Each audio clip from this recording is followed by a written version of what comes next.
faut foncer droit au but. Demi-temps et 90 minutes, c'est assez pour rassembler nos espoirs et pour forcer la victoire. La victoire, quand on a le ballon au bout du pied, quand on a trouvé le bon équipier, une passe, un crochet et on a marqué. Olive et Tom, ils sont toujours en forme. Tom, Olivier, sont super entraînés. Tom, Olivier, ils sont venus pour gagner. Olive et Tom, ils sont toujours en forme. Tom, Olivier, sont super entraînés. Olive et Tom, ils sont venus pour gagner.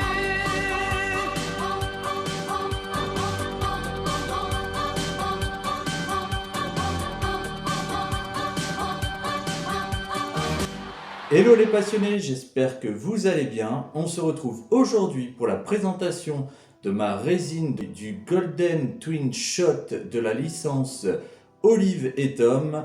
Il s'agit d'une résine officielle produite et commercialisée par Plastoy et Takacorp dans 300 exemplaires et est vendue au prix de 550 € sur le site plastoy.fr. Elle est livrée avec 2 HS par personnage ainsi qu'un certificat d'authenticité. Je ne vais pas vous proposer un unboxing en tant que tel. Je vous invite pour cela à regarder la vidéo de Nini Manga dont vous trouverez le lien en description de cette vidéo, qui a fait un super unboxing et qui vous expliquera tout étape par étape pour le montage, mais vous verrez rien de bien méchant ni de compliqué sur cette statue. Pour ma part, je vais vous donner mon avis passionné de collectionneur et de fan d'anime et de manga. Tout d'abord, je tiens vivement à remercier Plastoy et Takacorp parce que cette résine est tout simplement magnifique. La pose est extrêmement bien choisie, le duo est emblématique, le shoot est juste génialissime. On se retrouve à la finale du premier tournoi qui oppose Mark Landers et Olivier Hatton. Ça a une odeur de nostalgie et un petit goût de Madeleine de Proust qui est vraiment super agréable pour un natif comme je le suis de la génération Club Dorothée. Vous allez retrouver donc le duo Ben Baker et Olivier Hatton, respectivement le numéro 11 et le numéro 10 de la New Team. J'adore ce posing, je le trouve vraiment génialissime. On a un effet énorme d'impact dans ce ballon. On retrouve la puissance du Golden Duo qui est vraiment juste sublime. A savoir que chaque personnage vient avec 2 HS que vous pourrez interchanger librement à votre guise puisque ils sont aimantés. Côté négatif, il n'y a pas de buste, juste les têtes supplémentaires. Mais vous savez que je fais de l'impression 3D et je ne pouvais pas laisser des joueurs comme ça sur le banc. Donc j'ai moi-même créé mes petits bustes qui vont venir parfaitement accueillir les têtes supplémentaires. Comme ça, aucune pièce ne sera laissée de côté. Des HS, moi je trouve qu'elles sont franchement superbes. On reconnaît très bien les personnages. On a les cheveux qui finissent avec les pointes, comme l'effet de vitesse qu'on avait sur les animés de l'époque. Maintenant, quand vous regardez Naruto, c'est les bras derrière pour montrer qui court vite. À l'époque, c'était ces cheveux qui partaient en arrière et se terminaient en pointe. Et ben, on retrouve ça parfaitement dans cette résine.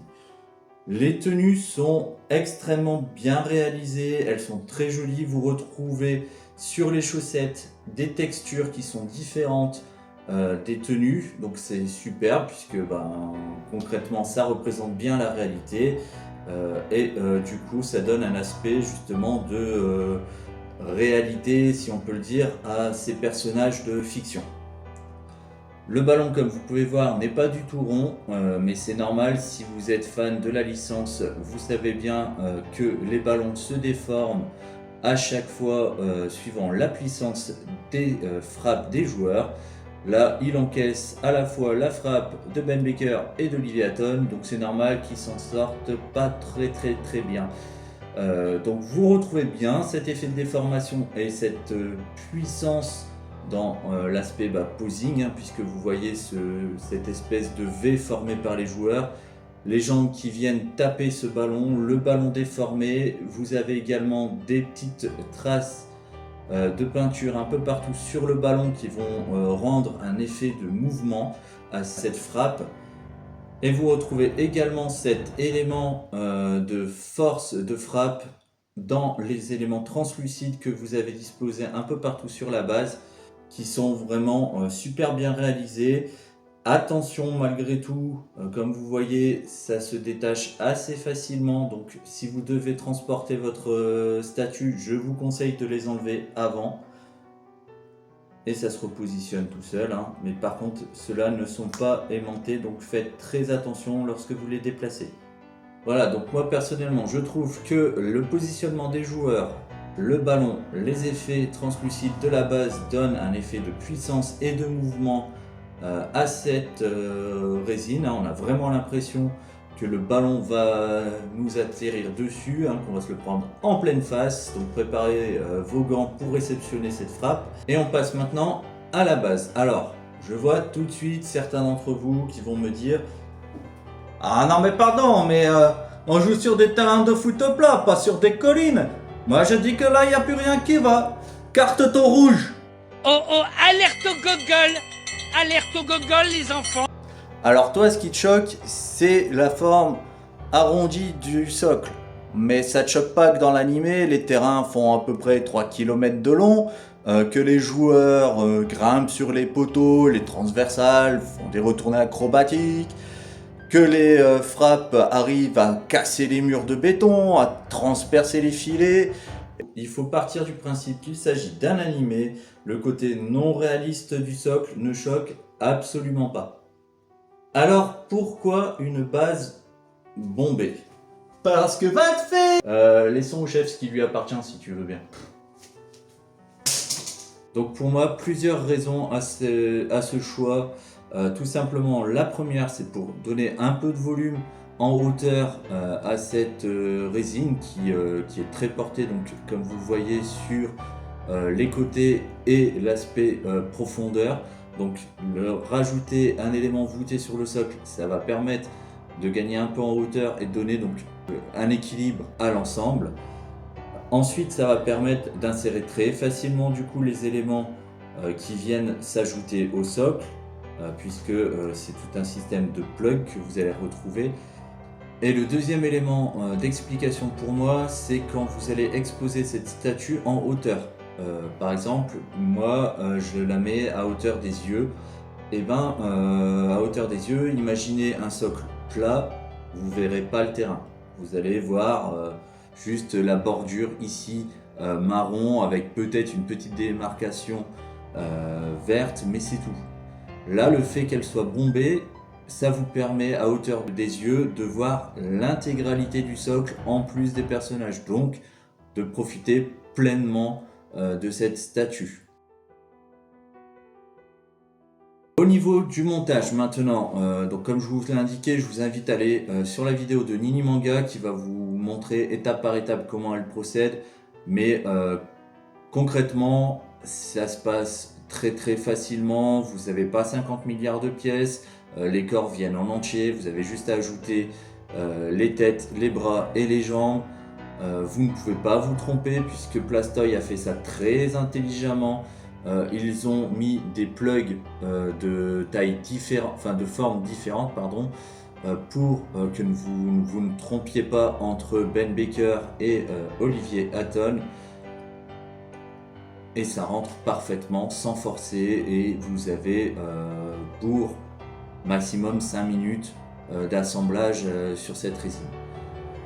Le seul élément que je pourrais reprocher à Plastoy et Takacorp, c'est effectivement l'absence de ces petits bustes qui auraient permis donc d'insérer les deux têtes que vous souhaitez ne pas exposer sur les joueurs.